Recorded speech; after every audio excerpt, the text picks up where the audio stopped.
ಸ್ನೇಹ ಸಮ್ಮೇಳನ ದುಳಕೆ ಶ್ರೀ ಭೀಮಶಂಕರಲಿಂಗ ಪ್ರೌಢಶಾಲೆಯ 2004-2005ನೇ ಸಾಲಿನ ಎಸ್ಎಲ್ಸಿ ವಿದ್ಯಾರ್ಥಿಗಳ ಸ್ನೇಹ ಸಮ್ಮೇಳನ, ಹಳೆ ವಿದ್ಯಾರ್ಥಿಗಳ ಸ್ನೇಹ ಸಮ್ಮೇಳನ ಗುರುವಂದನೆ ವಿಜಯಪುರ ಚಡಚಣ ತಾಲೂಕಿನ ದುಳಕೇಡ್ ಗ್ರಾಮದ ಶ್ರೀ ಭೀಮಶಂಕರಲಿಂಗ ಪ್ರೌಢಶಾಲೆಯಲ್ಲಿ ಕಲಿತ ಎಸ್ಎಲ್ಸಿ 2004-2005ನೇ ಸಾಲಿನ ವಿದ್ಯಾರ್ಥಿನಿಯರ ಸ್ನೇಹ ಸಮ್ಮೇಳನ ಹಾಗೂ ಗುರುವಂದನಾ ಕಾರ್ಯಕ್ರಮ ಅರ್ಥಪೂರ್ಣವಾಗಿ ಜರುಗಿತು.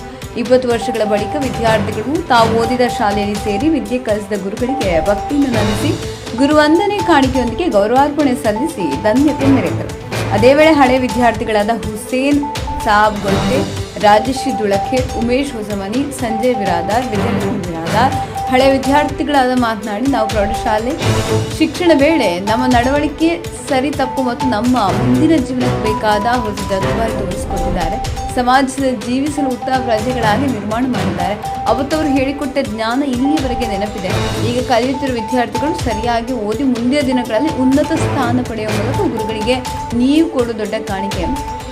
ವಿದ್ಯಾರ್ಥಿಗಳು ಗುರುಗಳಿಗೆ ಮೀರಿಸಿ ಬೆಳೆದಾಗ ಮಾತ್ರ ಅವರಿಗೆ ಕೊಡುವ ಅತ್ಯಮೂಲ್ಯ ಕೊಡುಗೆ.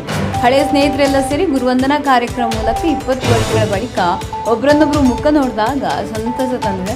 ನಮ್ಮ ಗುರುಗಳು ಸದಾ ಹೃದಯದಲ್ಲಿ ಅಜರಾಮರು, ಅವರುಗಳು ಸೇವಾಭಾವ ಸ್ಮರಣೀಯ ಎಂದು ಕೃತಜ್ಞತೆಯ ಭಾವವನ್ನು ವ್ಯಕ್ತಪಡಿಸಿದೆ. ಈ ವೇಳೆ ಅರವಿಂದ್ ಮನನಿ, ಮಲ್ಲಪ್ಪ ಮದಭಾವಿ, ಮಹಾದೇವ್ ಕೇಡಗಿ, ರಾಯಣ್ಣ ರಗಟ್ಟಿ, ಧರೇಪ್ಪ ತಿಕೋಟಿ, ಅಣ್ಣರಾಯ ಲೋಣಿ, ಸುಭಾಷ್ ಚಂದ್ರ ಹಂಚನಾಳ, ಮಲ್ಲಿಕಾರ್ಜುನ ಗಾಯಕ್ವಾಡ, ಗಣಪತಿ ಗಾಯಕ್ವಾಡ, ಅರವಿಂದ್ ಲೋಣಿ ಈ ಸಂದರ್ಭದಲ್ಲಿ 2004-25 ಹಳೆಯ ವಿದ್ಯಾರ್ಥಿನಿಯರು ತಮ್ಮ ಗುರುವಿಗೆ ಸನ್ಮಾನಿಸಿ ಗೌರವಿಸಿದರು. ಹಾಗೂ ಈ ಕಾರ್ಯಕ್ರಮದಲ್ಲಿ ಶಾಲೆ ಆಡಳಿತ ಮಂಡಳಿ, ಶಿಕ್ಷಕರು, ವಿದ್ಯಾರ್ಥಿಗಳು ಪಾಲ್ಗೊಂಡಿದ್ದರು ಮತ್ತು ಧನರಾಜ್ ಮುಜಗೊಂಡ ಮತ್ತು ಸಿದ್ದರಾಮ ಧಾಬೆ ಕಾರ್ಯಕ್ರಮ ನಿರೂಪಿಸಿದ್ದು ವಂದಿಸಿದರು. ವರದಿ ವಿಚಾರ ಕೊಡ್ತೆ ಬಹಳಷ್ಟು ಒಂದು ಒಳ್ಳೆಯ ವ್ಯಕ್ತಿತ್ವ ಇಟ್ಕೊಂಡು ಎಲ್ಲೋ ಬಿಹಾರದಿಂದ ಬಂದ ನಮ್ಮ ಶಿಷ್ಯ ನೋಡ್ರಿ, ಎಲ್ಲಿಂದ ಬಿಹಾರದಿಂದ ಬಂದಾನ. ಅದಕ್ಕಿಂತಲೂ ಹೆಚ್ಚು ಇಲ್ಲೆಲ್ಲ ನೀವೆಲ್ಲ ಗಂಡಸ ಮಕ್ಕಳು ಕೂಡಿರಿ. ಆದ್ರೆ ಅದಕ್ಕಿಂತಲೂ ಜಾಸ್ತಿ ನಮ್ಮ ತಾಯಂದಿರು, ನಮ್ಮ ಕೈಯ ಕಲ್ತಂತ ವಿದ್ಯಾರ್ಥಿನಿಯರು ಗಂಡು ಮನೆಯಿಂದ ಏನು ಸುಳ್ಳು ಹೇಳಿ ಇಲ್ಲಿ ಬಂದಾರೋ ಗೊತ್ತಿಲ್ಲ. ಎಲ್ಲಾ ಬದಿಗಿಟ್ಟು, ಕೆಲಸ ಬದಿಗಿಟ್ಟು, ತಮ್ಮ ಕಾರ್ಯಗಳನ್ನ ಬದಿಗಿಟ್ಟು, ತಮ್ಮ ಸಂಸಾರವನ್ನ ಒಂದು ಕಡೆ ಇಟ್ಟು ಇವತ್ತ ಗುರುವಿಗೆ ಅವರು ಒಂದು ಗುರುವಂದನೆ ಸಲ್ಲಿಸಲಿಕ್ಕೆ ಬಂದಿರೋದ್ರಿಂದ ಈ ಊರಿನ ಒಂದು ಮಹಾತ್ಮೆಯನ್ನ, ಈ ಶಂಕರಲಿಂಗನ ದೇವಸ್ಥಾನ, ಆ ಶಂಕರಲಿಂಗ ದೇವರು ನಿಮ್ಗೆ ಇನ್ನೂ ಹೆಚ್ಚು ಆ ಒಂದು ಸ್ಥಾನ ಕೊಡ್ಲಿ. ಯಾಕಂತ ಕೇಳಿದ್ರೆ ನಿಮ್ಗ ಈ ಮಕ್ಕಳಿಗೆ ಇಂಥ ಕಾರ್ಯಕ್ರಮ ಮಾಡೋ ಸಂಸ್ಕಾರ ಸಿಕ್ಕುದು ಯಾರಿಂದ ಅಂತ ಕೇಳಿದ್ರೆ ಜಾಸ್ತಿ ಮನೆಯಿಂದ ಸಂಸ್ಕಾರ ಸಿಕ್ಕಿರ್ಬೇಕು ನನಗೆ ಅನಿಸ್ತದೆ. ಯಾಕಂದ್ರೆ ಆ ತಾಯಿ ತಂದೆಗೆ ನಾ ಹೆಸರು ಹೇಳ್ಬೇಕು, ಆ ತಾಯಿ ತಂದೆಗೆ ನಾನು ಧನ್ಯವಾದ ಹೇಳ್ಬೇಕು. ಗೊತ್ತಾಗ್ತದೆ. ಯಾಕ ಮೊದಲು ಪುಣ್ಯಕ್ಷೇತ್ರ ಶ್ರೀ ಶಂಕರಲಿಂಗನ ಸ್ಥಾನಗಳಿದು ಮೆರೆದ ಇದುವೇ ಪುಣ್ಯ ಮಂದಿರ. ಭಾರತಾಂಬೆಯ ಮಗಳು ಕನ್ನಡಾಂಬೆಯ ಮೊದಲಿಗೆ ಜನಿಸಿ ಬೆಳೆದ ಇದುವೇ ಕನ್ನಡ ಮಂದಿರ, ಇದುವೇ ಕನ್ನಡ ಮಂದಿರ, ಇದುವೇ ಕನ್ನಡ ಮಂದಿರ.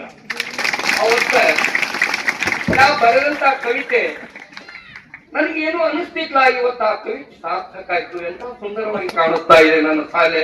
ಅದು ನೋಡಿದ್ರೆ ನಾ ಕವಿತಾ ಬರೆದದ್ದು ಅವತ್ತು ಬಹಳ ನನ್ನಲ್ಲಿ ಆ ವಿಚಾರಗಳಿರ್ಲಿಲ್ಲ. ಏನೋ ನಾವು ಬರೀತಿದ್ದ ಅನೇಕ ಕವಿತೆಗಳನ್ನು ಬರೆದುದ್ರಾಗಿ ಇದು ಒಂದು ಇತ್ತು. ಅದು ಇವತ್ತು ನಾವು ಬರೆದಕ್ಕೆ ನನ್ನ ಸಾರ್ಥಕ ಆಯ್ತು. ನಮ್ಮ ಕೈಯೊಳಗೆ ಇಂಥ ವಿದ್ಯಾರ್ಥಿಗಳು ತಯಾರಾಗಿ ಹೋಗ್ಯಾವಪ್ಪ, ನಮ್ಮನ್ನು ಸ್ಮರಿಸ್ತಾವ ಅಂದ್ರೆ ಇಂಥ ಕಾರ್ಯಕ್ರಮಗಳನ್ನ ಎಲ್ಲಿ ನೋಡೇ ಇಲ್ಲ ಮತ್ತು ಪೇಪರ್ ಅನ್ನು ಓದಿಲ್ಲ. ಗುರು ವಂದನೂ ಖೂನು ಇಲ್ಲ. ಆದ್ರೆ ಇವತ್ತು ಬಂದ್ ಬಿಡ್ತಿದೆ, ಎಲ್ಲ ಗೊತ್ತಾಯ್ತು, ಇಂಥವು ಇರ್ತಾವೆ ಅಂತ ಹೇಳಿ ಇವತ್ತು ನನಗೆ ಬಹಳ ಆಶ್ಚರ್ಯ ಆಗಿದ್ದಪ್ಪ.